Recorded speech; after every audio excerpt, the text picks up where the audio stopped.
Welcome everyone to a special session of TriTech University where we go live on Facebook to answer your questions in regards to certain functions with AIM-SI and Active-E. We're just going to kind of hang out here for a few minutes while folks go ahead and get signed into the Facebook Live session, maybe trying to slow it down a little bit from past Facebook Live sessions that we've done, just so we can try and hopefully get a little bit more interaction. Make sure that you're getting your questions answered today. So today we are going to be helping you get prepped for the upcoming holiday season by taking a look at AIM-SI's built-in gift card functions. Now, the idea behind gift cards is these are just little bits of plastic that you can have specially printed with your store branding front and back. So I've just got a couple of examples here, and you can see that they're all full color, they're all edge to edge, and each one has a front and back finish to it, so you can have whatever you want on both the front and the back. The important thing here is that every single gift card has a unique barcode on it. And the idea behind that unique barcode is it allows you to completely track 100% in the AIM-SI software the value that is on that gift card at any time. Because the value is attached to the gift card and not the customer account, it allows the person who purchased the gift card to be able to take that card and give it to whomever they would like, and then whoever actually is the recipient of that card can come in and spend up to the value of that card on a purchase of their own. Now, that is the idea behind the gift card specifically. That's kind of what we're focusing on today. There's also a version of an electronic card that we originally coined these, known as basically a money card or a debit card. And the idea behind those, I don't have any of those here, but they operate fairly similarly and yet wholly different. The idea behind those is that they stay with the account that purchased that card, and because it's a money card, it's actually reloadable. So if you are looking to purchase a card for someone in your family and you're going to be able to put more money on that account, on that card, it allows you to control the amount of spending that's being used on that card. So that's kind of the idea there. But let's go ahead and switch over to my AIM-SI screen here, and we'll just go through some of the ways in which you'll want to consider getting ready for using gift cards in your system. So the main thing is that you're going to have a non-inventory category for gift cards. Now, if you're starting with a brand new system, you're going to already have a non-inventory category in your system called gift certificate. You may even already have one called electronic cards. But basically the idea behind this is that you want the non-inventory category, which will be tracking the balance of these cards, usually to point to some kind of liability ledger account. Now, I am not an accountant, nor is anyone here at TriTech an accountant, but that's the basic gist of that. So the idea there is that this is money that you have received that someone is going to turn around and ultimately apply essentially as a credit to a future purchase. So it's not actually revenue yet. That will be when it's redeemed. But you can see we've got a non-inventory category here called gift certificates. It's pointing to a 20920 gift certificates account. There's also the ledger account here for electronic cards. Like I said, you may have this already in your system by default. As long as you know which specific non-inventory category you are going to use for tracking the value of the gift cards that you're selling.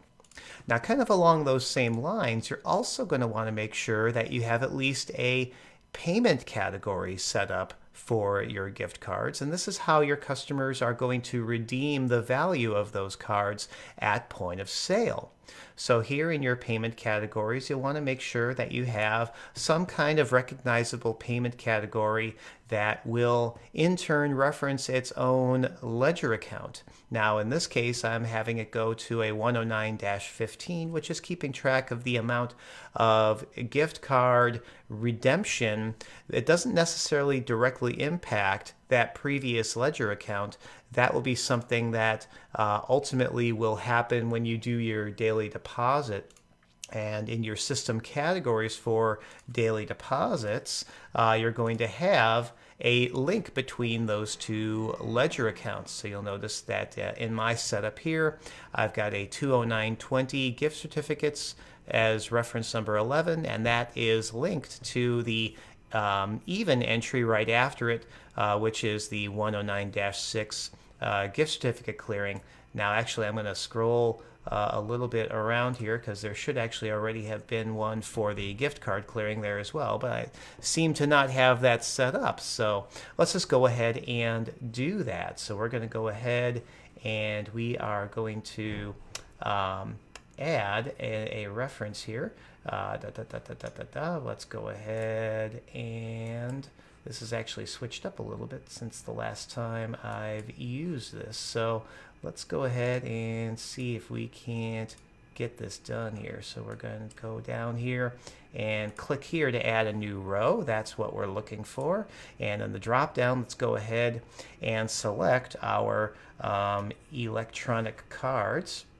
So that's in our 200s here.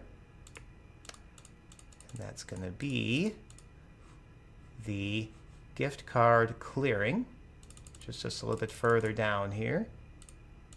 There it is, electronic cards. And then we'll go ahead and save that entry.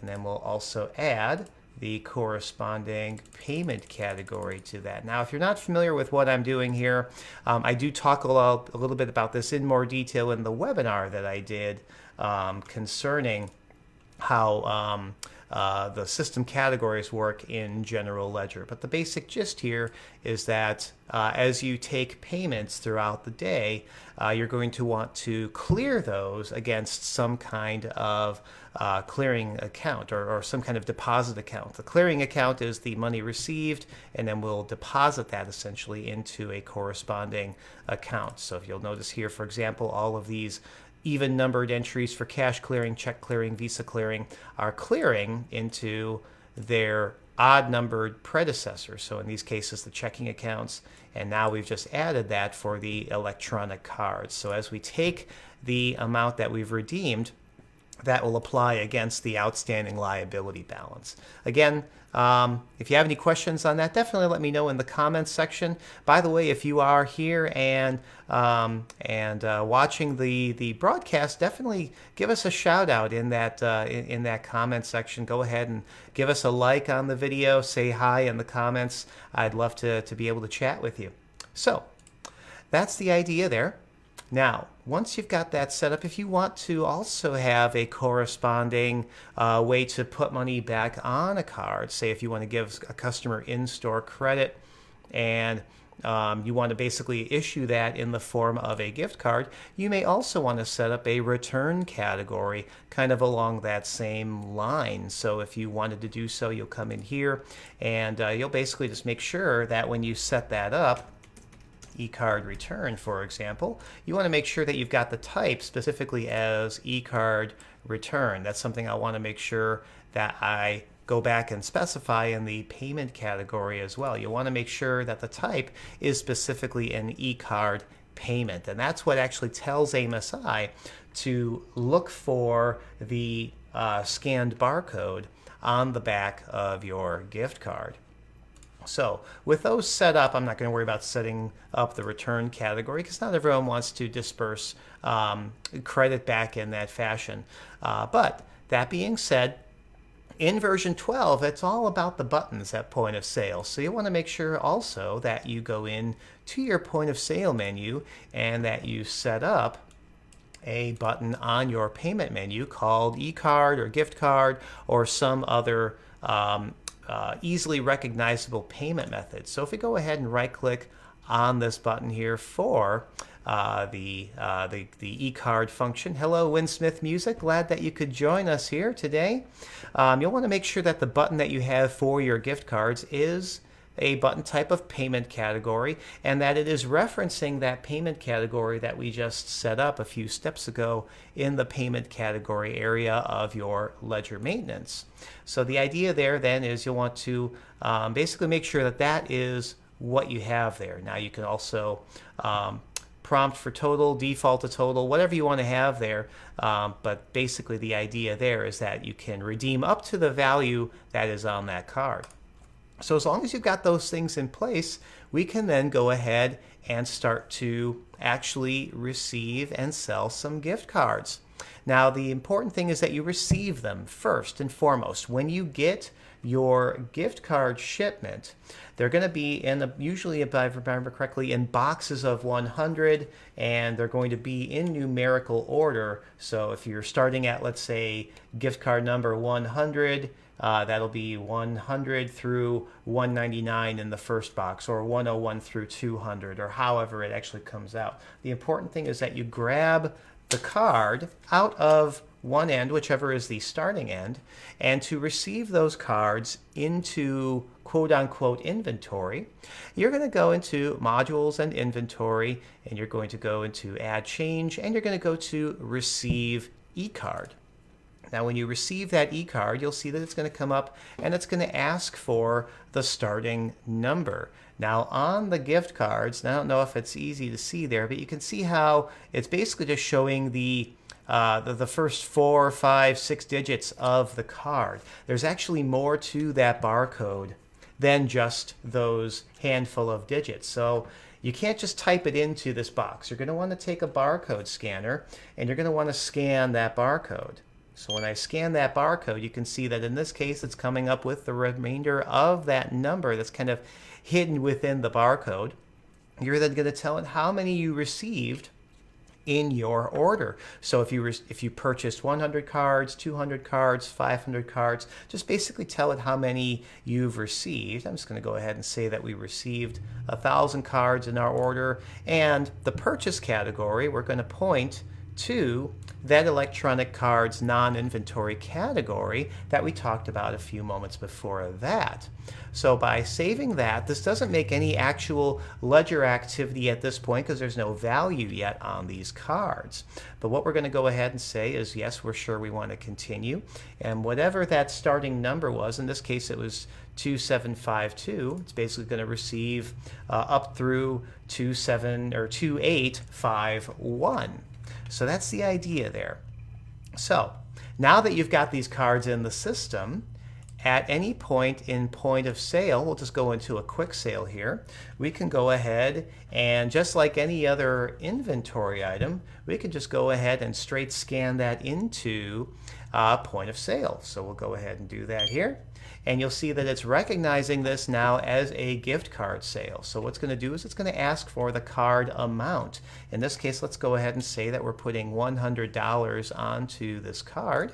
We'll go ahead and say OK to that. And you can see it's selling a gift card up here on the transaction bar.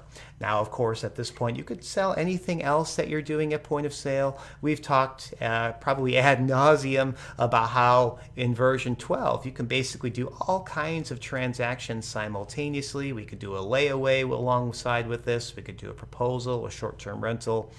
You get the idea, hopefully. For today's purposes, we're just going to go ahead and sell this one gift card, and we're going to go ahead and take a payment on that. Now, of course, I don't know why you'd ever want to tender a payment that you're purchasing a gift card with another gift card, but in this case, we're just going to go ahead and say that they paid $100 in cash, and you might have noticed that we did this as a quick sale, so we didn't necessarily care who's purchasing the card. We're just going to go ahead and finalize that, and then they will go ahead and get their receipt.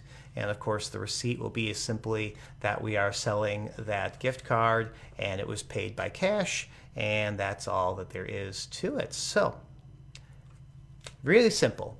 We just basically scan it as part of point of sale. Now, that person will go out into the world at large and they will give that card to whomever they want to give that card to. And hopefully, at some point, the next customer will come in and we'll go ahead and jump into another quick sale. Again, we're not necessarily worrying at this point about who the customer is. We, of course, we could actually switch this to be, let's say, good old Mike Anderson, our good old guinea pig.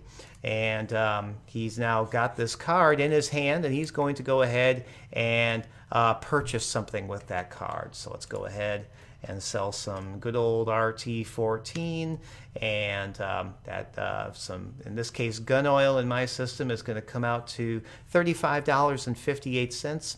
Let's go ahead and pay for that with our newly acquired gift card that Mike was given from some random stranger out in the streets. So we're going to go ahead and say that we're redeeming that as an e-card payment. When we click the e-card button, because it has been set up specifically as a e-card payment, it's going to ask us to go ahead and scan that gift card, which we will now do.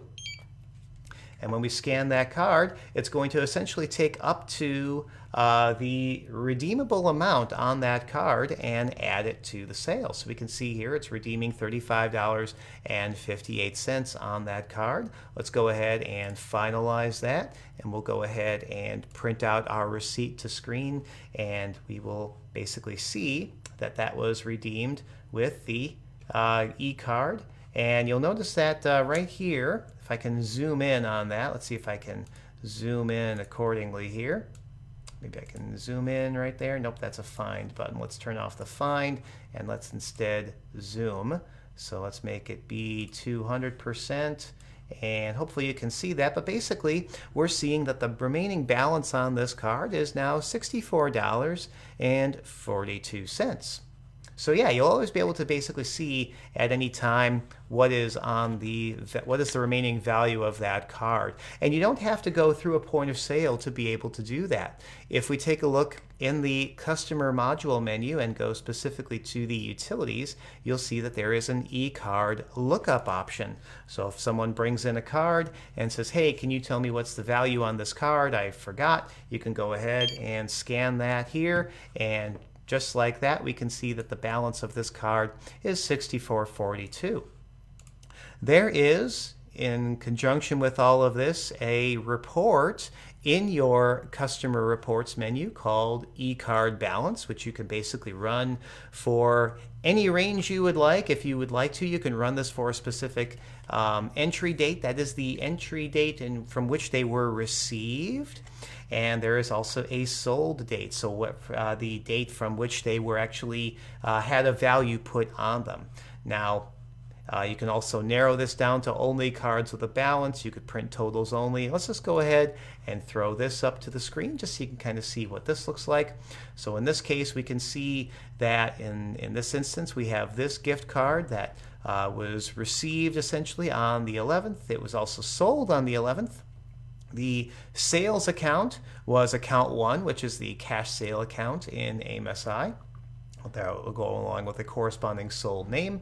There is no service fee at this point. Service fees are something that you may want to check on as far as the legality. You can technically charge non-usage service fees based on the age of the card, but I know that more and more states and municipalities are kind of outlawing that practice. I know, or I believe Best Buy got into a lot of hot water with that at one point, where customers who had purchased gift cards and then they eventually received that, went in to buy something with it and then found out that their cards had less than the value that was expected on them because of service fees, and then they complained about it, and I don't know what happened with all that, but that's something that I do recall reading about.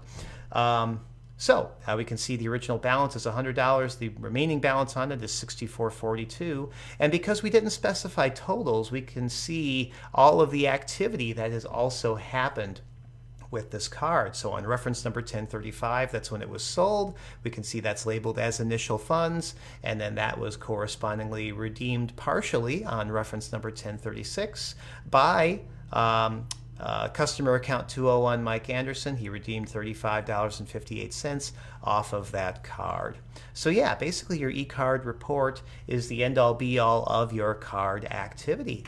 Now, it's important to note that even though these cards are technically in your system, you can handle these however you would like. So the idea here is they don't have a value on them until someone comes and purchases them at point of sale. So even though these are officially received in the system, until you scan specifically that barcode and then load it with a value, if you've just got them, let's say, on individual card hangers out on the store floor, the sales floor, and someone swipes them off of the rack thinking that, oh, I just got a $100 gift card that I've just pocketed. Well, no, there's no value on that card. They can't technically do anything with it.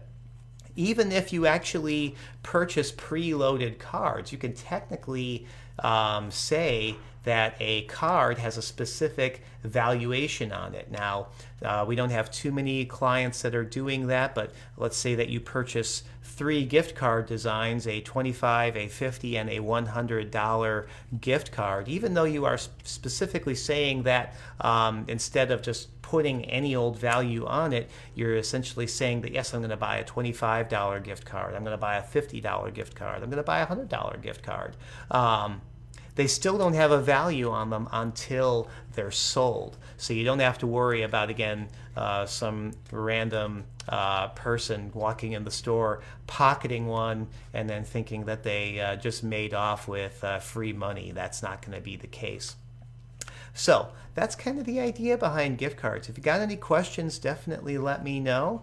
I'd be more than happy to answer any questions. Now, these are, as we can see, customizable to your store. So we get these professionally printed for you. What we want to make sure that we do is you get the cards that you want. So you're going to want to call our sales line at 800-670-1736 and inquire about ordering some gift cards. They're sold in bulk, and depending on the bulk quantity that you purchase, you're going to be able to go in and get different values of cards. So in other words, the more cards that you purchase in bulk, then the less cost per card that you're purchasing. So the more cards you buy, then technically the more money you make with each gift card sale.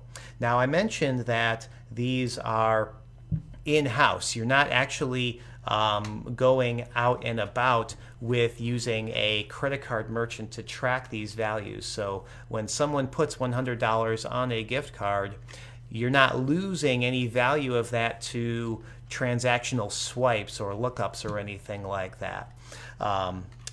So when it's all said and done, what we want to make sure of is that when you order these cards, that you get the product that you're wanting to get. So we're going to ask you to send us the front and back designs, and we're going to proof them for you, basically electronically. We're going to send you a snapshot of what they'll look like front and back via email, and we're going to make sure that you're getting the card that you want. And then at that point, we're going to get those off to the printer, and then we'll get them drop shipped directly to you. Now, I believe this normally takes about 3 to 4 weeks turnaround, so you're going to want to get those orders in as soon as possible if you are looking for them by Black Friday at the very earliest here. So definitely give us a call if there's anything we can do to help expedite that order for you. Cassie is asking, can a customer log into their account on the store's website to recharge the cards? If you are selling a reloadable card, which is linked to an account, actually, let me think about that, because technically there's not really a way to recharge the cards per se online at this time. So that would be something that you'd probably offer more either over the phone or especially in store. That is something that we are looking into as far as a direct e-commerce C2B type function where you can not only sell gift cards but also technically recharge the money type cards if that was something that you were looking to offer to your customers. So thank you so much, Cassie, for the question. But yeah, at this time, we don't have that function available. Like I said, that is something that we are looking into. If there's any other questions, let me know. Otherwise, that's basically it when it comes to gift cards. So again, we're trying to make this as simple as possible for you and your staff, and especially your customers at point of sale. So basically, they're just an item that you can sell very easily at point of sale. If you're coming over from an older version like version 11 or 10, you may recall that you had to go into a special program called Sell or Recharge eCard and scan them through there. And that's no longer the case. You basically just scan them just along with any other item out of your inventory at point of sale. So yeah, if there's anything else that we can do for you, just let us know. And give us a call at 800-670-1736 to place your order. We also do have gift card holders available. I don't have any in front of me because I forgot to grab them from our back office area before I started this broadcast, but we do also have those available, I believe, in several different colors, and that makes a nice presentation for not only selling them, say, off the rack, but also they can be folded up into an envelope with little spots where you can write the to and from and any little special messages that go along with that. So definitely make sure to inquire about those too when you're speaking to our sales representatives. So yeah, if there's anything else we can do, just let us know. Otherwise, we're going to go ahead and sign off on today's Facebook Live broadcast here for TriTech University, and stay tuned to our social media feeds and your email inbox for any other broadcasts that we'll be doing both via our webinar series and our Facebook Live. Thanks very much, everyone, and I hope you make it a great day.